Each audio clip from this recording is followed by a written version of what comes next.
Halo kawan-kawan, kali ini kita belajar tentang pharmaceutical packaging material. Jadi pharmaceutical packaging material yaitu kita belajar terkait bahan kemas yang digunakan untuk obat-obatan atau yang digunakan untuk farmasi atau pharmaceutical. Nah, pengemasan dimulai dengan pemilihan material atau bahan kemasnya.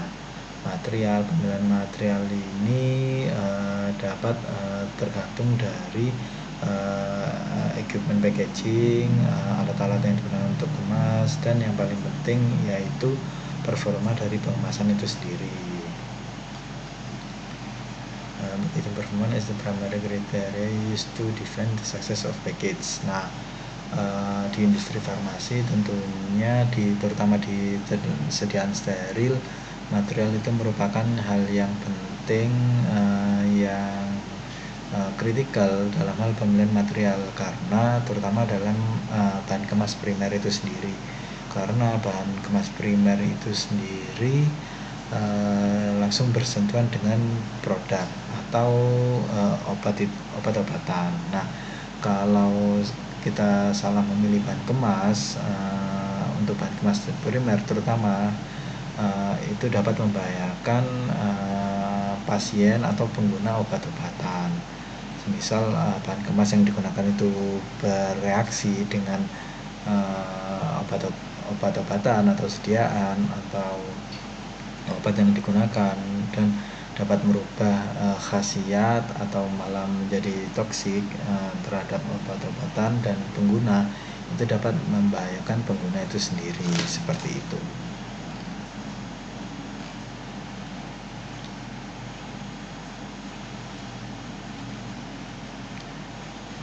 Nah, sedikit cerita seperti itu, sedikit gambaran kalau dijelaskan dalam guideline ini.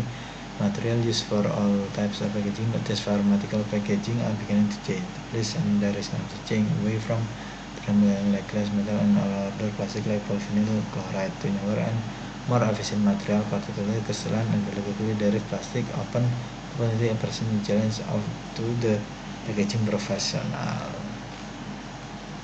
Oke.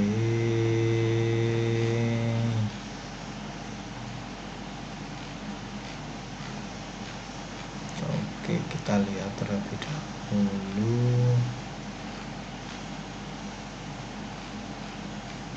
Nah, pertama, bahan kemas yang pertama yaitu ada bahan kemas kaca. Nah, bahan kemas kaca ini ada 4 tipe yang biasanya digunakan untuk wadah di farmasi atau obat-obatan farmasi. Ini dibagi menjadi 4 grade atau tipe yang digunakan, yaitu ini berdasarkan USP atau United States of Pharmacopoeia. Yang pertama ada tipe 1, tipe 2, tipe 3, dan NP glass. Tipe 1 ini merupakan gelas borosilikat. Kemudian tipe 2 yaitu gelas dengan kualitas tinggi, yaitu soda lem glass. Kemudian ada dua tipe dengan grade yang lebih rendah, yaitu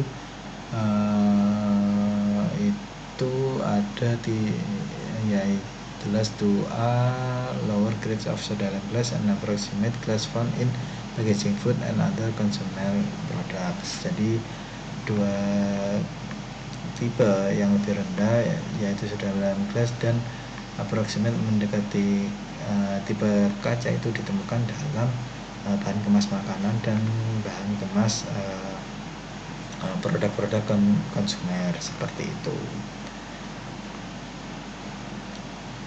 The performance characteristics are listed in the USP as type 3 class and NP or non-parenteral class. Jadi dua tipe yang di bawah tipe 2 yaitu tipe 3, kelas tipe 3, dan NP atau non-parenteral class. Nah, dua tipe ini, tipe 3 dan tipe NP ini dapat diterima untuk pengemasan makanan, jadi bukan untuk pharmaceutical, seperti itu. Nah, berdasarkan 4 tipe itu, ini beberapa perbedaan atau karakteristik dari masing-masing tipe. Untuk tipe pertama merupakan materialnya itu highly resistant borosilicate glass. Kemudian tipe of testnya powder glass. Size-nya bisa semua ukuran. Kemudian ada tipe 2 glass treated soda lime. Tipe out testnya yaitu water attack. Tipe 3 ada soda lime glass. Tipe ujinya yaitu powder glass, dan kemudian ada NP non parenteral seperti itu. Itu bahan kemas kaca yang digunakan seperti itu.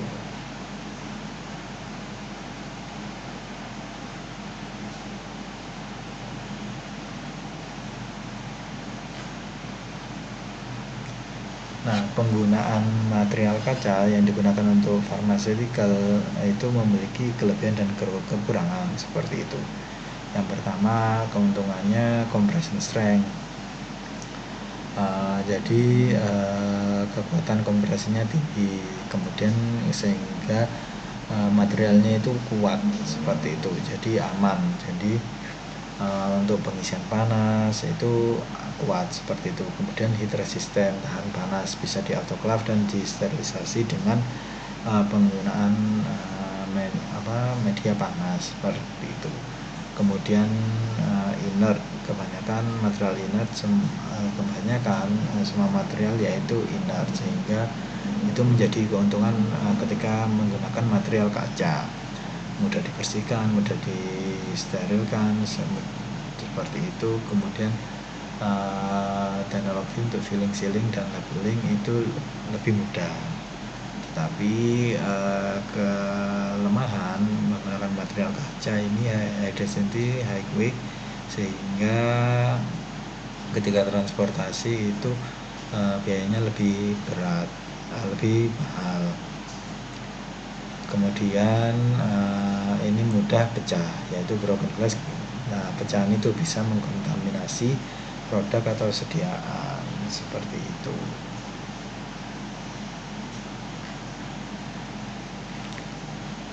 Kemudian selain material kaca, ada material metal. Nah, material metal dulunya itu yang digunakan itu aluminium, tin plate, dan baja, yang biasanya digunakan untuk kaleng-kaleng metal seperti itu.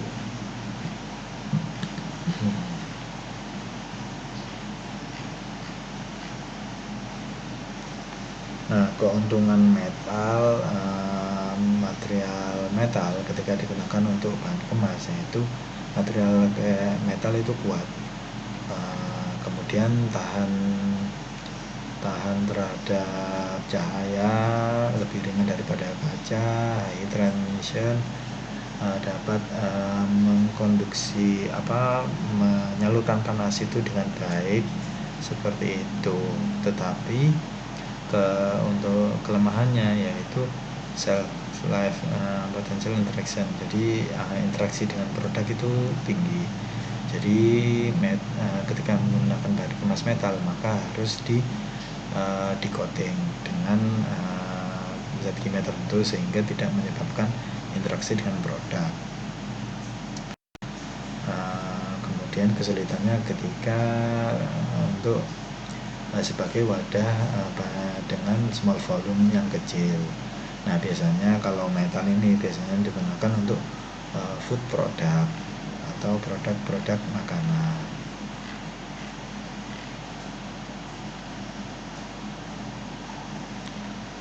Kemudian ada material selain ada kaca, metal. Nah, ada bahan kemas dengan bahan dasar yaitu plastik. Plastic are the fastest growing material used in pharmaceutical as well as food packaging. Plastic are replacing metal and glass container for both food and pharmaceutical end use. Nah, jadi ini plastik merupakan bahan kemas yang saat ini pertumbuhannya cepat, yang digunakan untuk pharmaceutical seperti itu. Jadi ini menjadi sekarang menjadi opsi utama yang digunakan untuk bahan kemas untuk makanan maupun obat-obatan. Nah, ini common packaging plastik.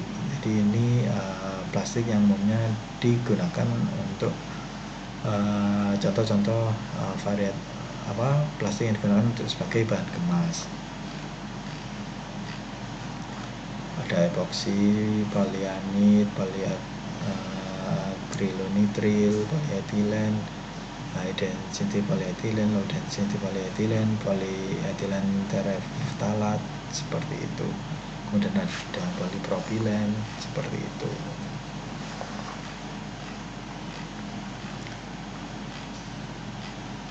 Ini rumus-rumus terkait material plastik. Kita lanjut.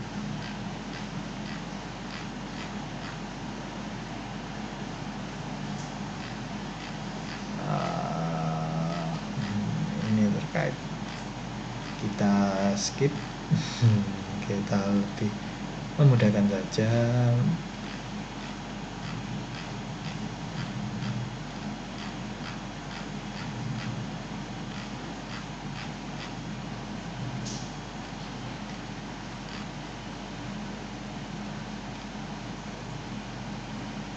Nah, plastik extract packaging material. Plastik menjadi material yang digunakan untuk sebagai bahan kemas obat-obatan dan makanan. Nah, plastik sekarang itu secara cepat menggantikan material metal dan kaca dalam makanan maupun obat-obatan yang digunakan.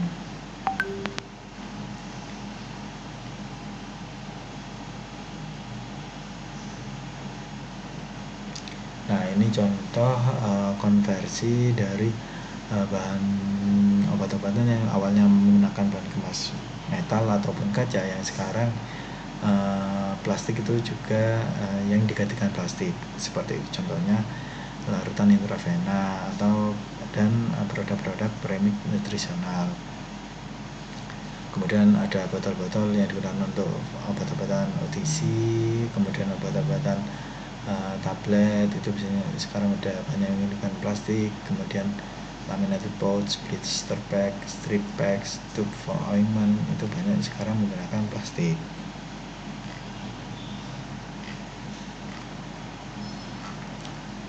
Nah, keuntungan dari plastik itu banyak. Jadi ini contoh-contoh keuntungan, yaitu keuntungannya itu easy handling. Kemudian konsumen itu lebih senang menggunakan plastik karena ya lebih ringan, lebih fleksibel seperti itu, sehingga tahan, itu memudahkan konsumen ketika menggunakan. Jadi itu keuntungan untuk menggunakan plastik.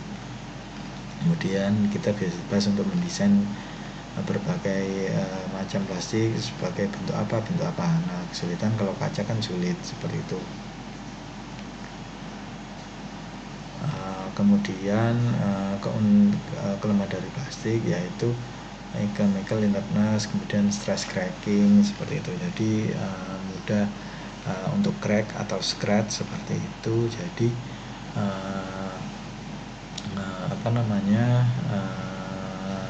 itu menjadi kelemahan dari plastik.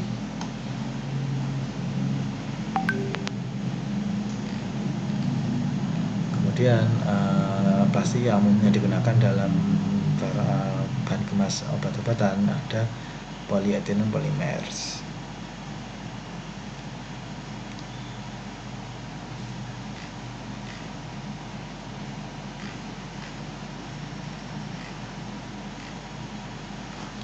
Nah, polyethylene polymers itu menunjukkan bagaimana plastik itu umum digunakan. Nah, polyethylene dan polypropylene polimer sering merujuk pada polyolefins. With alene, jadi itu ya lebih ke nama-nama kimianya sih, tapi yang umum digunakan yaitu PE dan PP.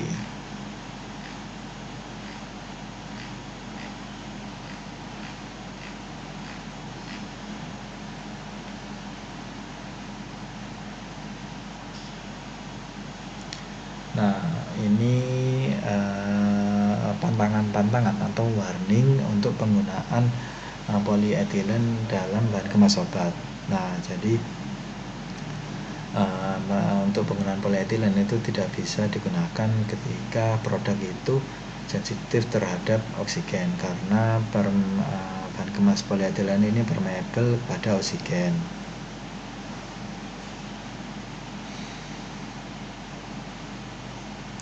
Jadi poor odor barrier. Jadi kalau menggunakan polietilen ini lemahnya ketika dekat dengan bau-bau yang sangat kuat seperti itu. Jadi itu bisa menyerap ke dalam produk sehingga dapat menyebabkan kontaminasi. High permeability to halogens ini this prevent the use as package for.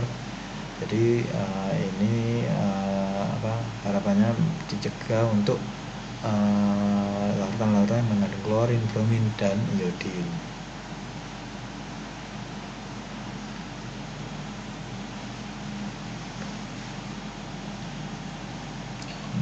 Poor resistant to strong oxidizing acids. PE akan menyerap material lain, itu akan menyerap steroid, bakteri, dan alkaloid seperti itu.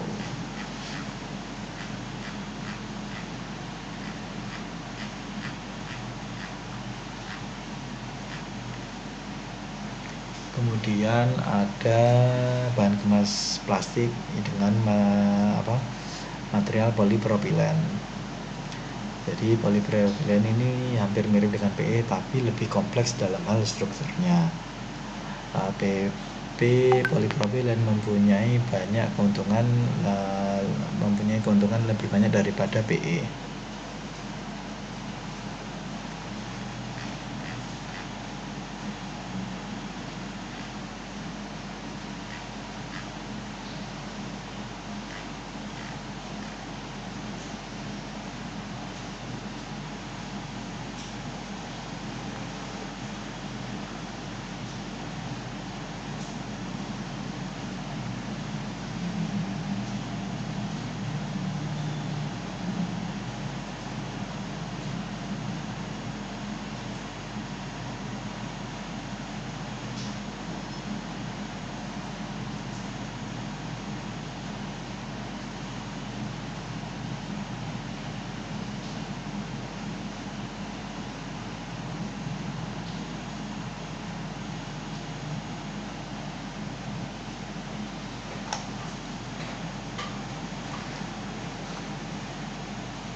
Oke, jadi itu banyak sekali material plastik yang biasanya digunakan untuk obat-obatan seperti itu.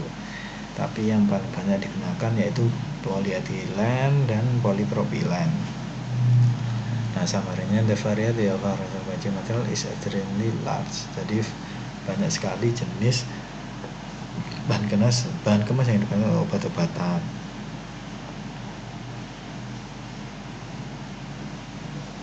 Nah, dengan banyaknya pilihan material, engineering atau bagian R&D itu punya banyak opsi untuk memilih bahan kemas mana yang akan digunakan untuk obat-obatan itu sendiri.